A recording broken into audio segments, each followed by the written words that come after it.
الصلاة والسلام على رسول الكريم أما بعد فأعوذ بالله السميع العليم من الشيطان الرجيم بسم الله الرحمن الرحيم حدثنا عبد الله بن يوسف قال أخبرنا مالك بن هشام بن عروة عن أبيه عن عائشة رضي الله تعالى عنها أن النبي صلى الله تعالى عليه وسلم كان إذا اغتسل من الجنابة بدأ فغسل يديه ثم يتوضأ كما يتوضأ للصلاة آمنت بالله صدق الله العظیم وصدق رسوله النبی الکریم صلو علی الحبیب۔ ایک مرتبہ درود و سلام کا نذرانہ پیش فرمائیں۔ الصلاۃ والسلام علیک یا سیدی یا رسول اللہ وعلی آلک و اصحابک یا سیدی یا نور اللہ۔ الصلاۃ والسلام علیک یا سیدی یا حبیب اللہ وعلی آلک و اصحابک یا سیدی یا رحمۃ للعالمین۔ مولاي صل وسلم دائما ابدا على حبيبك خير الخلق كلهم۔ اللہ رب العزت کی حمد و ثنا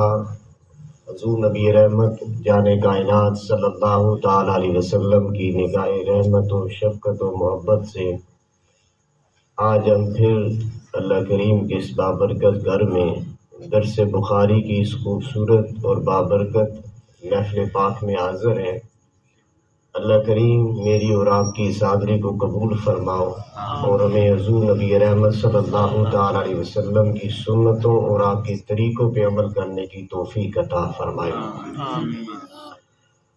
حضور تاجدار کائنات صلی اللہ تعالی علیہ وسلم کی ایک حدیث مبارکہ آپ کے سامنے روایت کی، جس کے راوی ہیں حضرت عائشہ صدیقہ رضی اللہ تعالی عنہ۔ آپ ارشاد فرماتی ہیں،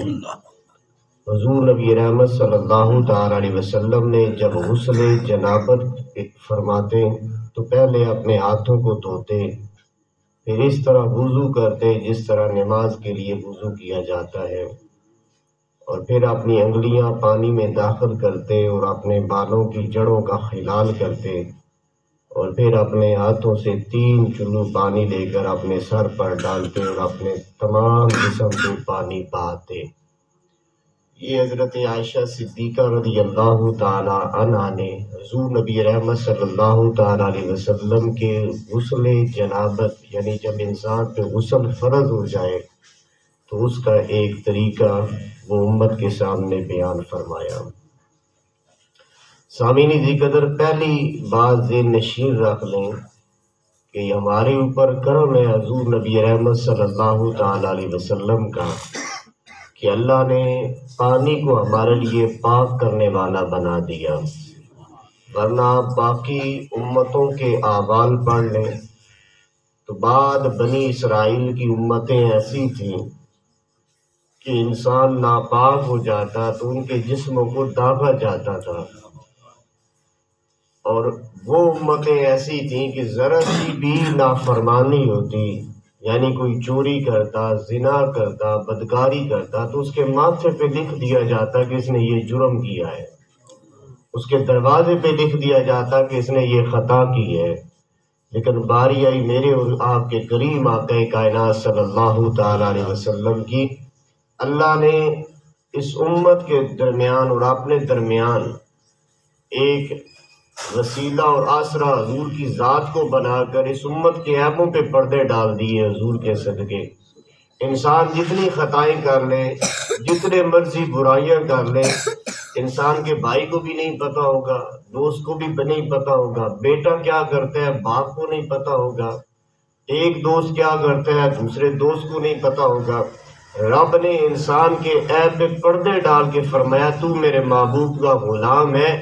جب تھک ہار جائے یہ تیرے اور میرے درمیان ہے، آ جانا میرے دروازے پہ معافی مانگنا، میں معافی عطا کر دوں گا۔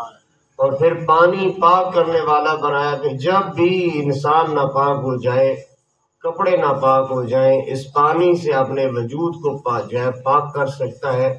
پانی بہا کے اللہ کریم اس کے وجود کو پاکیزگی عطا فرما سکتا ہے۔ تو سامعین ذی قدر، غسل کا طریقہ، سنت طریقہ انتہائی آسان اور مختصر ہے، لیکن بات یہ ہے کہ ہم قرآن اور حدیث سے دور ہیں، ہمیں پتہ ہی نہیں انسان پہ غسل فرض ہو جائے تو فوراً غسل کرنے کا حکم ہے، اور ہم منہ اٹھا کے پھرتے رہتے ہیں، گھر میں بیٹھا رہا سکون سے، چلیں جی ٹھیک ہے پھر بعد میں نہا لیں گے۔ یہ یاد رکھیے گا، احتلام ہو جائے یا غسل فرض ہو جائے، جب بھی انسان جنبی ہوتا جائے تو حکم یہ ہے کہ انسان فوری اس وقت اپنے غسل کی ادائیگی کو مکمل کرے، ورنہ انسان کا کھانا بھی حرام ہوگا، پینا بھی حرام ہوگا، انسان کے قدم اٹھانے بھی حرام ہوں گے اگر اس نے یہ عمل جان بوجھ کے کیا کہ اس نے اپنے وجود کو پاکیزگی کی طرف نہ لے کر گیا۔ تو یاد رکھیں، جب بھی انسان کے اوپر غسل فرض ہو جائے تو آپ سب سے پہلے نیت کریں گے کہ میں نیت کرتا ہوں غسل کرنے کی، اور 2 یا 3 غسل اکٹھے اس کی ایک نیت آپ کر سکتے ہیں۔ مثال کے طور پر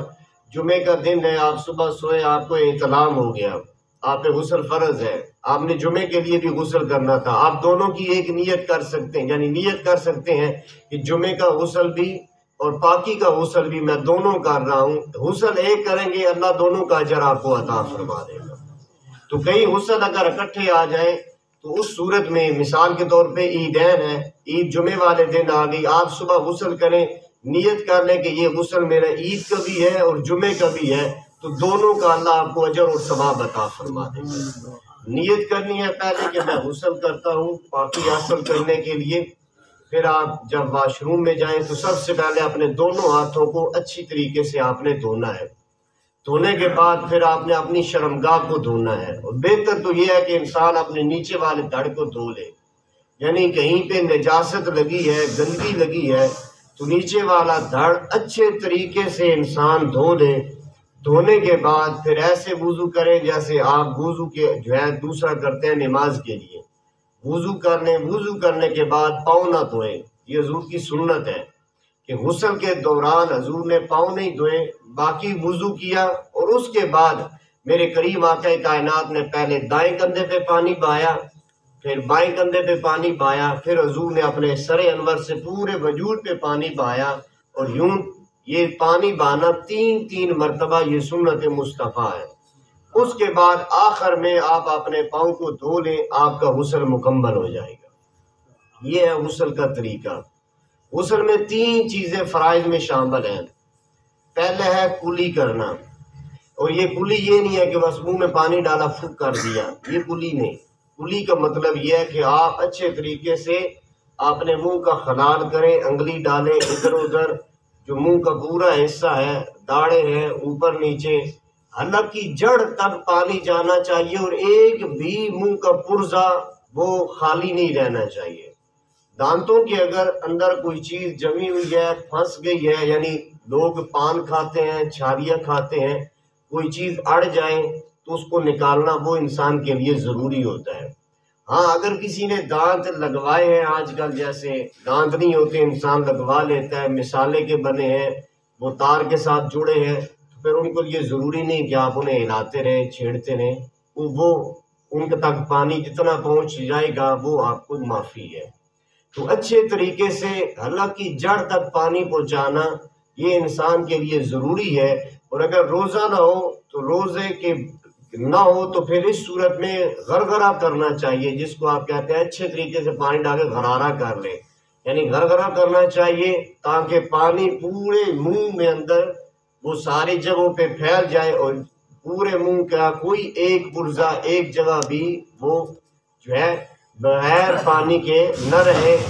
یوں اس طریقے سے آپ کا یہ پہلا فرض پورا ہو جائے گا۔ دوسرا فرض ہے ناک میں پانی ڈالنا، اور یہ پانی ڈالنا ناک کی نوک سے لے کر اس کی سخت ہڈی تک، یہ حصہ اچھے طریقے سے دھونا، یہ انسان پہ غسل کے دوران فرض ہے۔ اس دوران طریقہ یہ ہے کہ آپ یہ نہیں کہ صرف پانی چڑھا دیں، اگر آپ نے یوں پانی کیا اوپر،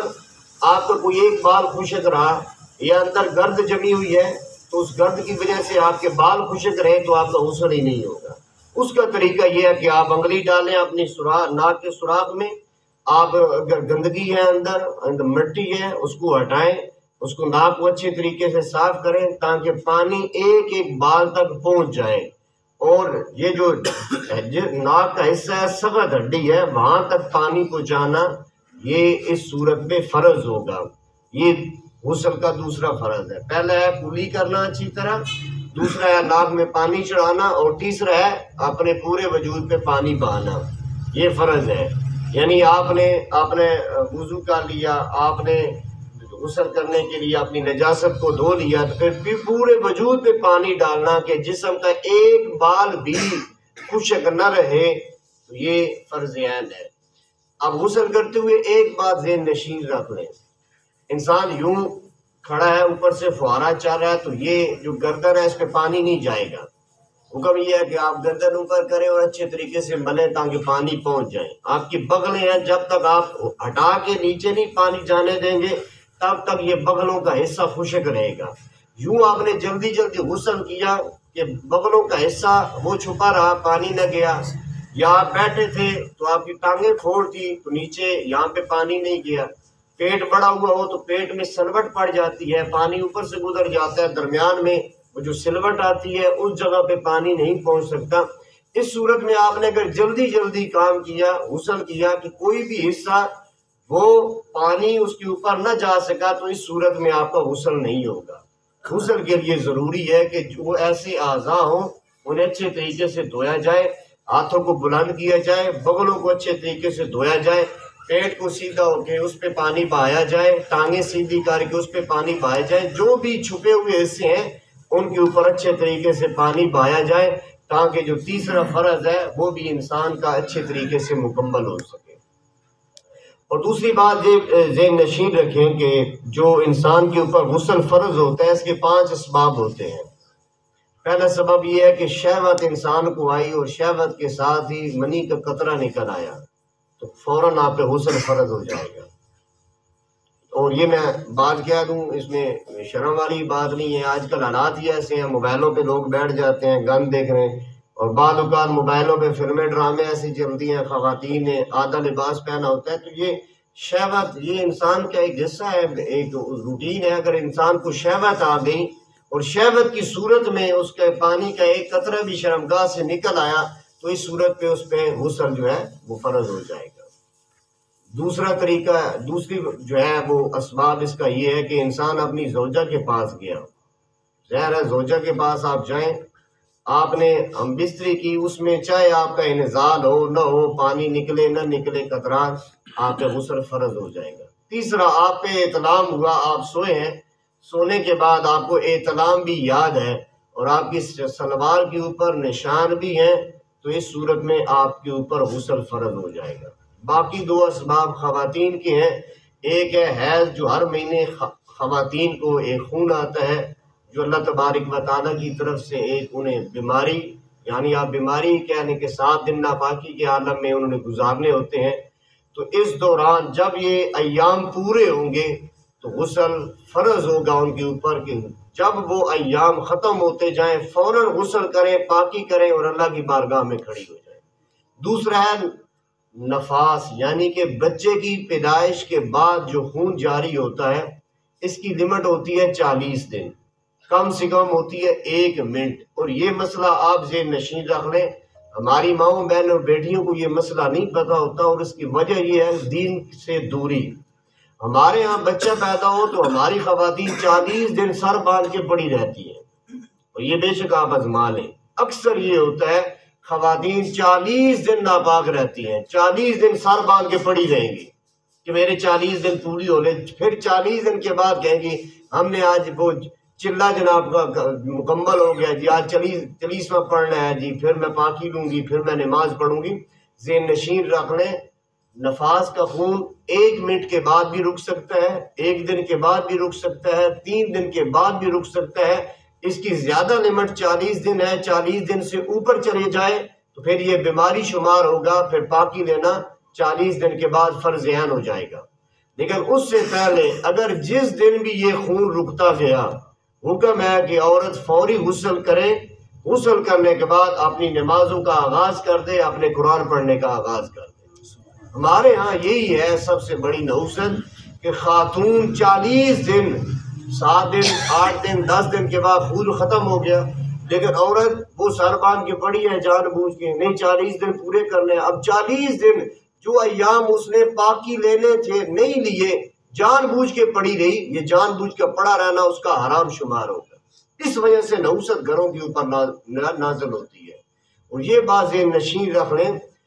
جو ہے سنن نبی داؤد کی حدیث مبارکہ ہے، میرے کریم آقا کائنات صلی اللہ تعالی علیہ وسلم نے ارشاد فرمایا، جس گھر میں 3 چیزیں ہوں اللہ کی رحمت کے فرشتے نہیں آتے۔ پہلی حضور نے فرمایا جس گھر میں تصویر لگی ہو، دوسرا حضور نے ارشاد فرمایا جس گھر میں کتا ہو، تیسرا میرے کریم آقا کائنات نے فرمایا جس گھر میں جنبی شخص ہو، یعنی کہ جس پہ غسل جنابت فرض ہو چکا ہے اور وہ جان بوجھ کے گھوم پھر رہا ہے۔ تو یہ جن گھروں کے اندر ہو تو اللہ کی رحمت کے فرشتے نہیں آتے۔ آپ غور کریں اپنے گھروں کے اوپر۔ ہم یہ سمجھتے ہیں کہ کسی نے کچھ کر دیا، کسی نے آئے ہمیں باندھ دیا، کسی نے ہمارے گھر کو باندھ دیا، ہمارے کاروبار کو باندھ دیا، لیکن خدا کی قسم ہم نے کبھی اپنے گریبانوں میں نہیں جھانکا کہ ہمارے افعال کیا ہیں، ہمارے کردار کیا ہے، ہمارا طریقہ کیا ہے، کیا ہم حضور نبی رحمت صلی اللہ علیہ وسلم کی سنت طریقے پہ چل رہے ہیں یا نہیں چل رہے۔ نوستیں ہمارے اپنے اعمال اور کرداروں کی وجہ سے ہوتی ہے جو ہم عمل کر رہے ہوتے ہیں۔ اب پہلی بات میرے کریم آقا کائنات نے فرمایا جس گھر میں تصویر ہو اللہ کی رحمت کے فرشتے نہیں آتے۔ کیا ہمارے گھروں میں تصویریں نہیں لگیں؟ ہم لٹکا کے رکھتے ہیں، بچہ پیدا ہوتا جائے تو اس کی تصویر، پھر تو تصویروں کی لائن ہے، ابا جی وصال کر کے 2 تصویریں ان کی لٹکا دی، دادی مر گئی 2 اس کی لٹکا دی، دادا مرا 2 اس کی لٹکا دی، 2 ساتھ آپ نے مرشد کی لٹکا دی۔ کوئی بھی تصویر آپ گھر میں نہیں لٹکا سکتے چاہے آپ کا پیر و مرشد ہی کیوں بھی نہ ہو۔ یہ شرعی مسئلہ ہے، ذہن نشین رکھ لیں۔ ہم نے سوال کیا تھا جب درس جو بخاری شریف پڑھتے تھے استادوں کے پاس کہ کیا ہم اپنے پیر و مرشد کی رکھ سکتے ہیں، تو آپ نے فرمایا نہیں۔ جب میرے کریم آقا کائنات نے مطلقاً منع فرما دیا تو پھر منع ہے۔ آپ تصویر بنوا سکتے ہیں، نکلوا سکتے ہیں، لیکن دراز میں رکھ سکتے ہیں، گھر میں لگا نہیں سکتے۔ ایک بھی کسی شخص کی تصویر لگتی گئی اللہ کی رحمت کے فرشتے کبھی آپ کے گھر میں نہیں آئے۔ جب گھر میں رحمت کے فرشتے نہیں آئے تو پھر بتائیں شیطان نہیں آئے گا تو کون آئے گا؟ دوسرا میرے کریم آقا کائنات نے فرمایا کتا اگر آپ نے اس نیت سے رکھا ہے چوریاں ہو رہی ہیں، ڈکیتی ہیں، آپ کے پاس مال و اسباب ہے، اپنے حفاظت کے لیے رکھا ہے، اس صورت میں جائز ہے۔ لیکن آپ نے شوقیہ رکھا ہے، جیسے آج کل لوگ شوقیہ چھوٹے چھوٹے پال کے رکھ لیتے ہیں کہ شوقیہ گھر میں گھوم رہا ہے پھر رہا ہے، تو اس صورت میں یہ سخت ممنوع ہے، جائز ہی نہیں ہے۔ اس صورت میں اللہ کی رحمت کے فرشتے کبھی اس گھر میں نہیں آئیں گے۔ اور تیسرا میرے کریم آقا کائنات نے فرمایا جس پہ غسل فرض ہو اور جان بوجھ کے بیٹھا رہے۔ اور ہمارے ہاں یہ ہے کہ جب غسل فرض ہو لوگ بیٹھے رہتے ہیں، کھایا پیا موج ماری آرام سے گھومتا رہا، جی ٹھیک ہے غسل کر لیں گے۔ تو اس صورت میں انسان کا ایک ایک قدم حرام کا قدم ہے، ایک ایک لقمہ حرام کا لقمہ ہے، ایک ایک لمحہ حرام کا لمحہ ہے کہ انسان جان بوجھ کر پاکی نہ لے اور جان بوجھ کر ناپاکی کے عالم میں یہ سارے افعال سر انجام دیتا رہے۔ اور ایک روایت میں نے چوتھی چیز بھی پڑھی، وہ یہ تھی جس گھر میں عورت اپنے سر سے دوپٹہ اتار کے گھومتی رہے اس گھر میں بھی رحمت کے فرشتے نہیں آتے۔ اب اس حدیث پہ اگر غور کریں ان کلمات پہ تو میں تو حیران ہوں، کبھی کبھی سوچتا ہوں بازاروں میں دوپٹے نہیں رہے تو گھروں میں کون سے دوپٹے رہیں گے؟ گھروں میں دوپٹہ تو چلتا ہی نہیں ہے۔ وہ پہلی مائیں تھیں جو دوپٹے پہن کے بیٹھتی تھی، سر ڈھمپا ہوا ہے، ایک بال بھی نظر نہیں آ رہا، اور وہ مائیں بسم اللہ کر کے وضو کر کے بیٹھ رہی ہیں، آٹا گوندھ رہی ہیں، بسم اللہ کر کے ہانڈی بنا رہی ہیں، بسم اللہ کر کے پکا رہی ہیں، بسم اللہ پڑھ کے دے رہی ہیں، اور سارے بیٹھ کے کھا رہے ہیں۔ وہ برکت تھی۔ اب بے برکتی کیوں ہے کہ اب عورتوں نے بیٹھ کے پکانا ہی چھوڑ دیا، وضو تو دور کی بات ہے، صفائی ستھرائی کا خیال ہی کوئی نہیں، سروں پہ دوپٹے ہی نہیں ہے، چلتے پھرتے گھومتے پھرتے وہ بنا رہی ہیں کھانے۔ تو پھر ہمارے جب کھانوں میں برکت نہیں ہے تو گھروں میں برکت نہیں ہے، پھر ہمارے زندگیوں میں اللہ کریم برکتیں کیسے عطا فرمائے گا؟ اس لیے کوشش کریں اپنی بیٹیوں کو آرام سے سمجھا سکتے ہیں، ہم کچھ نہیں کر سکتے، یقین جانیے گا۔ ایک سخت جملہ بول رہا ہوں، ہم اگر اپنی بیٹیوں کو ماؤں بہنوں کو سمجھائیں نا تو وہ کہتی ہیں بابا ہونا کے ساتھ سمجھاؤں لگا، ہماری اپنی لائف ہے جیسے گزارے۔ یہ آگے سے بول پڑتی ہے، زمانہ جو ایسا ہے منہ پہ بول پڑتی ہے اولاد۔ اور آج کا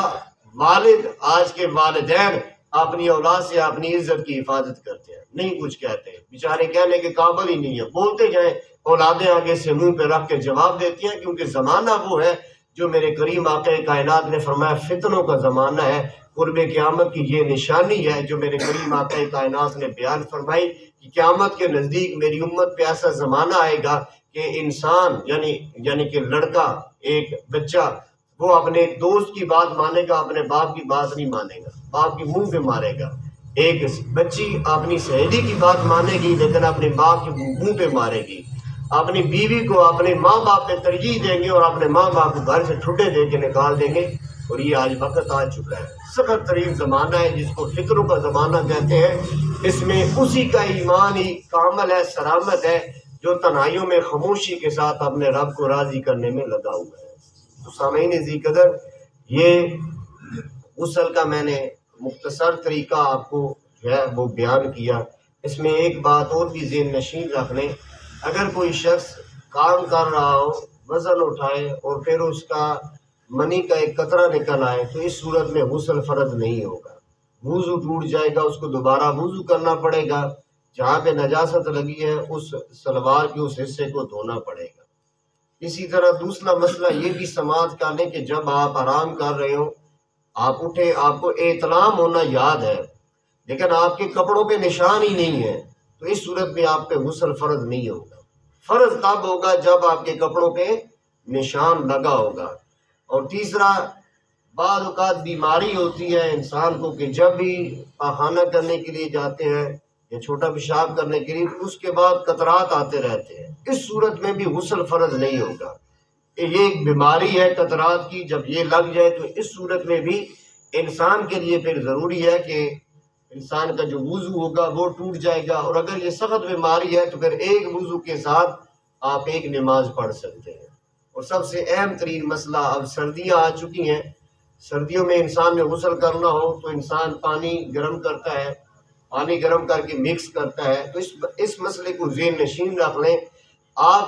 جنبی ہیں، ناپاک ہیں، آپ نے پانی گرم کیا، اب اس میں ٹھنڈا پانی مکس کر رہے ہیں، آپ نے چیک کرنے کے لیے کہ پانی معتدل ہوا یا نہیں، آپ نے اس میں انگلی ڈال دی تو آپ کی انگلی ڈالتے ہی سارا پانی ناپاک ہو جائے گا، اس سے آپ غسل نہیں کر سکتے۔ یہ واضح نشین رکھ لیں۔ آپ نے پانی کو چیک کرنا ہے تو کسی کے برتن میں تھوڑا سا ڈال کر اپنے ہاتھوں پہ علیحدہ چیک کر سکتے ہیں۔ ہمارے ہاں یہ اکثریت، یہ لوگ غلطی کر جاتے ہیں سردیوں میں، پانی مکس کیا، معتدل ہوا یا نہیں، اس میں ہاتھ ڈال دیا، انگلی ڈال دی چیک کرنے کے لیے، جو ہی آپ چیک کرتے جائیں گے اسی وقت آپ کا سارا پانی وہ ناپاک ہو جائے گا۔ یہ سردیوں کا موسم ہے تو اس میں اس مسئلے کو لازماً اپنے ذہن میں رکھیے گا۔ اللہ کریم ہمیں حضور نبی رحمت صلی اللہ تعالیٰ علیہ وسلم کی ان سنتوں پہ عمل کرنے کی توفیق عطا فرمائے، آمین وآخر دعوانا الحمدللہ۔ سیدنا کریم صلی اللہ علیہ وسلم، سیدنا کریم